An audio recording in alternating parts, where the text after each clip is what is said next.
Cheers, mate. Cheers, mate. Thank you. No worries. Give it a go. Oh, wow.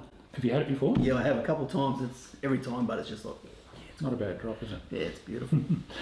Well, I'm joined today on a beer with Starlo by Mark Brown, better known to many simply as Brownie. And I wanted to talk to you, Brownie, about your tournament experience, because I think when I first met you, I don't think you'd ever actually fished in a tournament, but you've got quite involved in it, haven't you? Yeah, probably about 6 years ago I started getting into it. We brought the skeeter and we sort of worked our way in. We did a few normal tournaments like the Cod Classic out at Mulwala. Right. And then we worked into some team events. Yep. St George Basin, and then we worked into the ABTs. Yeah. And we really enjoyed them. So you've mostly concentrated on the ABT in the last couple of years? I have. The last 6-12 months I haven't. But yeah, before that was all that. Now we've sort of been taking a bit of a break lately. But yeah. All brim, or have you done some bass ones? Done a couple of bass. Loved it. Yeah. Great fun. Oh, the boys there are just really fun and different. It's a slightly different atmosphere, isn't it? It is slightly different, but it's still the same. I don't know. I really like the brim guys. Yeah. There's some really nice guys there. So there is, and very talented guys too. And you learn so much. It's amazing. Just amazing. So your very first ABT style tournament, did you fish it as a boater or a non-boater? Boater. I went straight in. You went straight Dived in the deep end. Yep. Yeah, and learnt a lot. And how many do you reckon you've fished now? Oh, I'd have to have done up around 20, I suppose. Yeah, over a few years. And you've had some fairly good results? I've had some good results. I've had a few absolutely terrible results, a few donuts, but, lots of good ones. Yeah. That's been really good, actually. What do you rate as some of your best tournament performances? Clarence River. I love Clarence River. It was really good. Every time I fished there, it's performed and good bream everywhere. And it's been good. You've made the grand final a couple of times? Yeah, I made the grand final a couple of years in a row. And looking back, any sort of regrets, any days you'd like to have over that you had in a tournament where something's gone wrong that made a big difference? Yeah, Gold Coast. I fished Gold Coast once and it was a nightmare.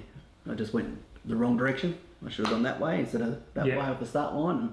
And fished the canals instead of fishing up the top end there. And regretted every minute of it since. I still have nightmares of it.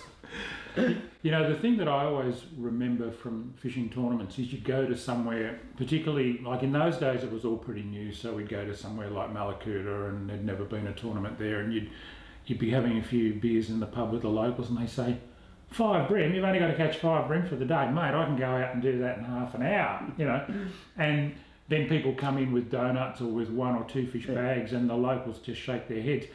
A lot of people don't understand the difference between social fishing and tournament fishing. They have no idea. There's a huge difference. The stress, the pressure that's on you is amazing. Not to mention the pressure on the waterway. That's it. Yeah, because there's a lot of people pre-fishing and then fishing each day.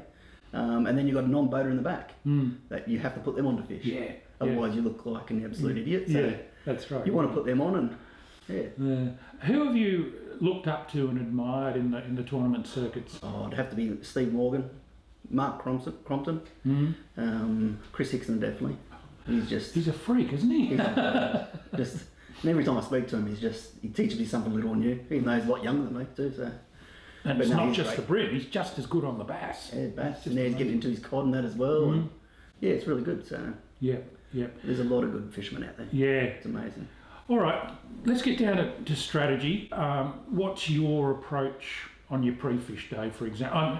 And I know because you've got family and business commitments, you often don't get to go away and fish as much as some of the younger guys who dedicate a lot of time to this. But obviously you're there and you fish your pre-fish day. How do you approach pre-fish day?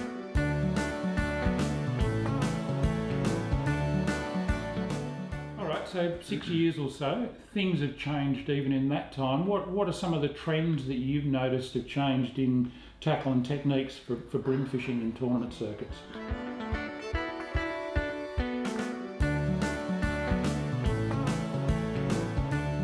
What advice would you offer? I know there's a lot of people out there, probably some watching this, who've thought about fishing tournaments, but they're just a bit reticent to dive in and have a go. What advice would you give them?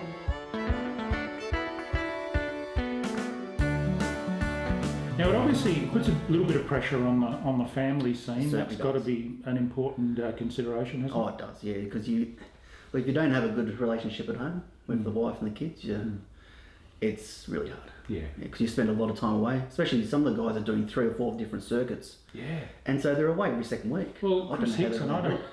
don't know. He mustn't spend very much time at home. He's got a very understanding wife. Very understanding wife, I understanding. would imagine. Yeah. Yeah. We're going to be having a talk to him on a beer with Starlo quite soon. Actually, Yeah, good. He's very keen. He's a great guy and Yeah. so willing to share stuff too. Oh, yeah, definitely. I love going into his little tackle shop up there in Taree. Yeah. Oh, it's like a little candy shop to me. I just go, oh yeah, come out spending hundreds and hundreds. I think Jimmy there loves it. Yeah. And you're gonna stick with it. What's your future plans? Yeah, so we're sort of going to build this house first, and then I'll get right back into it again. Yeah. Once that's all sorted. But yeah, I just love it. And you'll concentrate on the brim, or will you do a few more bass? I might do a few more bass. There's a little bit more travelling with the bass because there's nowhere here in this area where we can go, and it's hard to practice as well here for dam bass. Yeah. So we can do the river stuff, but not the dam. And your dream is to win a grand final? Yeah, definitely. Definitely. Grand final. I think you're a definite contender. Oh, well, Yeah. I'll drink to that, mate. Yeah. Cheers. Thank you. What do you think of the bench spoke? Beautiful. Unbelievable. You think so too, don't you?